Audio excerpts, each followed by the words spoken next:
এই গরমের সময় বানিয়ে নিন স্ট্রবেরি দিয়ে মিল্কশেক। তাই আজকে আমি মিল্কশেক বানাচ্ছি। চলো যাই। প্রথমে আমি দুধ নিয়ে নেব।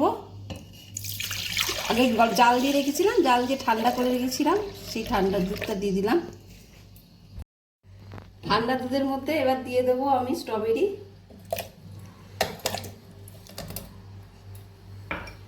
তারপর দেবো কাজু বাদাম, আর দেবো আমন্ড,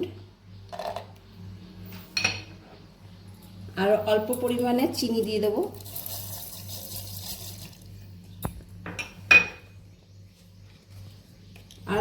আর দেবো ভ্যানিলা আইসক্রিম।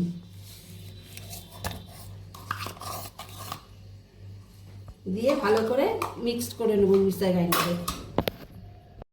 আমার মিল্কশেকটা কমপ্লিট হয়ে গেছে। এবার আমি এটা নামিয়ে ডেকোরেশন করে নেব। এবার এর উপরে আমি আইসক্রিম দিয়ে দেবো।